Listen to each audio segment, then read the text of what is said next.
You might not be done with these, but let's see how you're doing. First one here, what do you have to do first?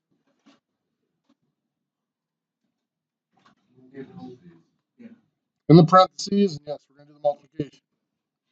2 and 1/4 is 9/4. 1 and 5/8 is 13/8. So that comes out to be, is that 117 over 32? Is that correct? Yes. Okay, so that is 3 and 21/32. Does that look right?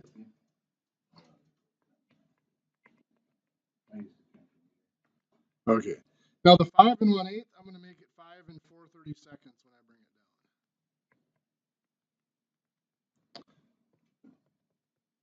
down. 4/32 is equivalent to 1/8, but I wanted it in common denominator. Now I can subtract. I've got a borrow here. This is going to become 4. This is going to become 36/32. I have to add the denominator 32. 36 minus 21 is 15/32. 4 minus 3 is 1. The parentheses have been reduced to a single number, so I get rid of them. Put in the multiplication here for the 1 3/4 in front of the parentheses. I realize I'm going kind of fast. Everybody with me so far? Yeah. Now I'm going to multiply those two. 1 3/4 is 7/4. 1 and 15/32 is 47/32. 7 times 47 is that 329? 4 times 32 is 128. So what's that breakdown? 2 and that's 73 over 128. That look right? Okay. So 2 and 73 128. 3 and a half, I'm gonna make that 3 and 64 128. We're gonna add now. 64 and 73 is 137 over 128. That is 1 and 9 128. So we'll carry the 1. We're going to keep the 9 over 128. 1 and 3 is 4, plus 2 is 6. How have you got 6 and 9 over 128?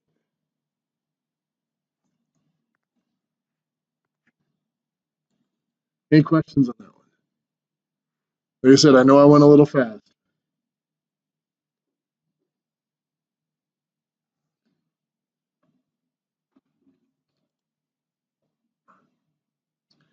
Number 2. We're going to do the top there first. 2 and 3/4 times 3 and 3/8. 2 and 3/4 is 11/4. 3 and 3/8 is 27/8. That gives us 297 over 32. I'm going to leave it like that for now, because it's going to be divided. The fraction bar says we're going to divide that by something. So on bottom, 1 1/2 plus 4 1/3. Common denominator is going to be 6. This will be 3 6 and 2 6.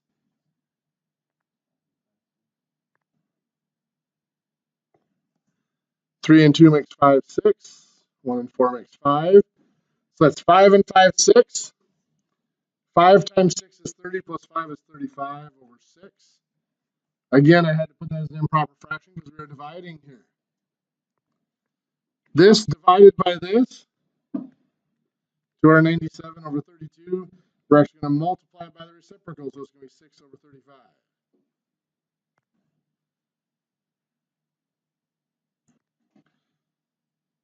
Six and 32 can both be divided by 2. Give me 3 and 16. 297 can only be divided by 11 and 3, so we can't reduce going that way. So 297 times 3 is, I believe, 891. Is that correct? My internal calculator has been off the last couple of days, so don't be afraid to double check me. Perfect. 16 times 35 is at 560. So that is 1 and 331 over 560. All right. What's that? That one you got. You can see when we're doing multiple steps with fractions, it doesn't take long for the fractions to get really ugly.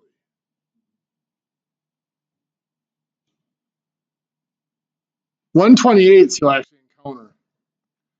All right, I've seen a lot of things that are, machined down to the 128th or worked down to 128th of an inch.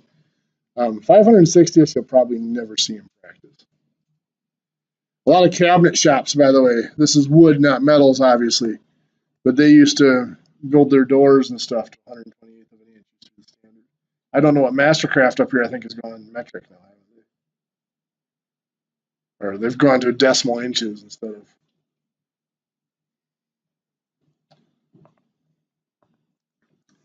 Okay. Well, it's time for. So today's new topic, we're going to talk about decimals. We're just going to introduce it here today and we'll talk about it more tomorrow. But to understand decimals, we need to go back to that basic concept from the second day of place value.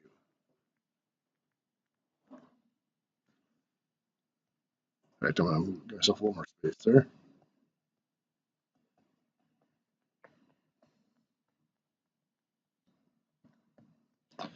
So we had the first place here was the ones. There's work backwards, tens, hundreds, thousands, 10,000s, and so on. And I'm writing out numerically instead of in words for a reason. Because now we can see on these place values, every time we move one notch to the right, that place value is just divided by 10, the numerical value of the place value. From 10,000 to 1,000 is just divided by 10. 1,000 divided by 10 is 100. 100 divided by 10 is 10. 10 divided by 10 is 1. Well, if we continue beyond the decimal point, that same pattern has to continue. 1 divided by 10 is 0.1 or 1/10. 1/10 divided by 10, 100th. Divided by 10 is 1,000th. 1/10,000th. I get asked all the time why there's no 1th place on the other side of the decimal point, and this is it. Because to fit the pattern for those place values, we have to divide by 10 every time. So 1 over 1 would just be 1. It doesn't fit in over there. There's no way it could fit the pattern. Now you might be looking at these place values here thinking they look an awful lot like fractions. And that's what they are. Decimals are nothing more than a short way of writing fractions that have very specific denominators. Those denominators that are powers of 10. So for example, if I have 0.64, what that really stands for is 64 over the denominator is the place value of the last digit of the decimal. That 4 is in the hundredths place. That's 64 over 100, 64 hundredths. Now, in fact, it's that easy to convert a decimal into a fraction, just like that. Now, of course, we wouldn't leave it like that as a fraction. We would reduce it. Both of those can divide by 4, which would give me 16 over 25. So if I have a decimal like 0.0625, that's going to be 625 over what? 10,000. Very good. Tenths, hundredths, thousandths, 10,000. Another little shortcut to double check yourself. There's 1, 2, 3, 4 decimal places. 1, 2, 3, 4 zeros in my denominator. Each decimal place is dividing by a 10, so it puts another 0 in the denominator. Now, of course, we got to reduce this. What can both of those be divided by? Both of them can be divided by 25. 625 divided by 25 is 25. 10,000 divided by 25 is 400. They can still be divided by 25. 25 divided by 25, 1. 400 divided by 25 is 16. So 0.0625 turns out to be 1/16. What if we have 8.468? What do we do with that part in front of the decimal point? Yeah, just like we have mixed numbers and fractions, we have mixed numbers with decimals. The part in front of the decimal point is the whole number. The part after the decimal point is the fraction. So that's 468 over 1,000. Tenths, hundredths, thousandths. Now again, we have to reduce the fraction. What can both of those be divided by?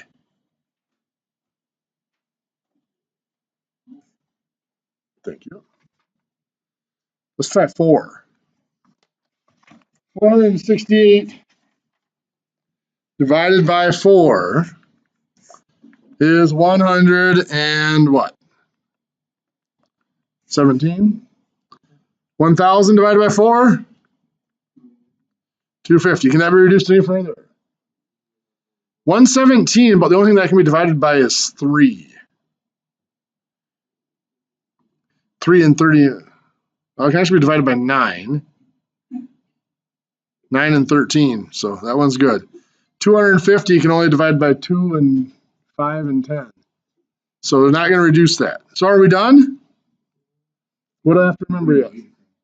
I have to remember to bring the whole number over. So it's 8 and 117 over 250. If I want to go the other direction, if I have a fraction that I want to turn into a decimal, like 3/4, of course, we know that's what is a decimal. 0.75. If we did not know that, a fraction and division, as we've mentioned, are related. A fraction can be thought of as a division problem. A division problem can be turned into a fraction. So 3/4 can be thought as 3 divided by 4. Now, right now, if we tried to do 3 divided by 4, it wouldn't work out because the 4 is bigger than the 3. So for now, we'd have to use the calculator to get 0.75. Tomorrow, we'll see how to divide out with fractions. Divide with decimals and numbers that are bigger than what we're trying to divide. For now, we have to depend on the calculator. So like 3/7 to turn that into a decimal, what would I divide? 3 divided by 7, which is going to give us 0.42857,143 approximately, right? Any questions?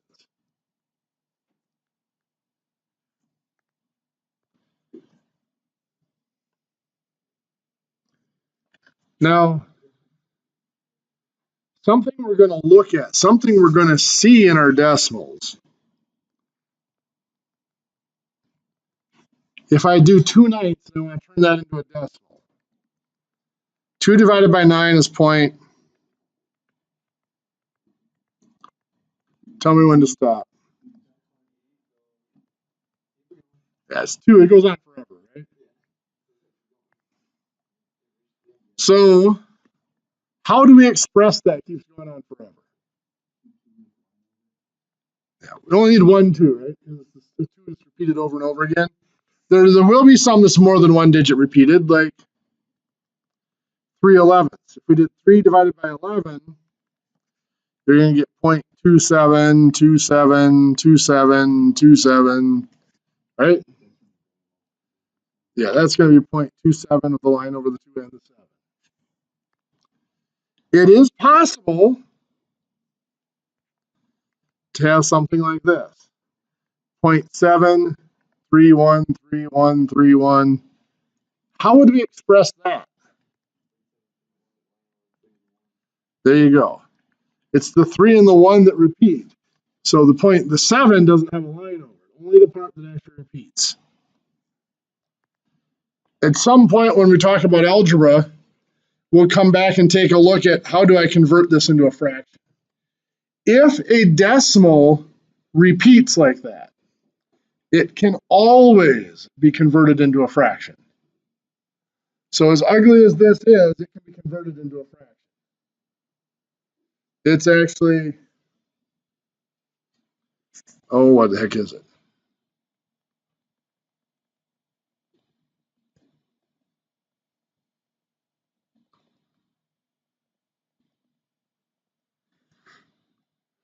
(990x equals 724). X is 724 over 990. That reduces, of course. What is that? 362 over 495. So that's the fraction. 362 over 495. See how I did. This is strictly to make myself feel better now, just to make sure it works. Yeah, it does. Like I said, the internal calculator's been off the last couple of days. I don't know what happened over Labor Day, but yesterday was not good. Okay, for right now, that's where we're going to cut it off. We're going to come back and we're going to look at operations with decimals tomorrow. Those of you that still have stuff to finish on the quiz, I'm going to give you the last 10 minutes to finish the quiz up. Then we'll pick up with our operations tomorrow.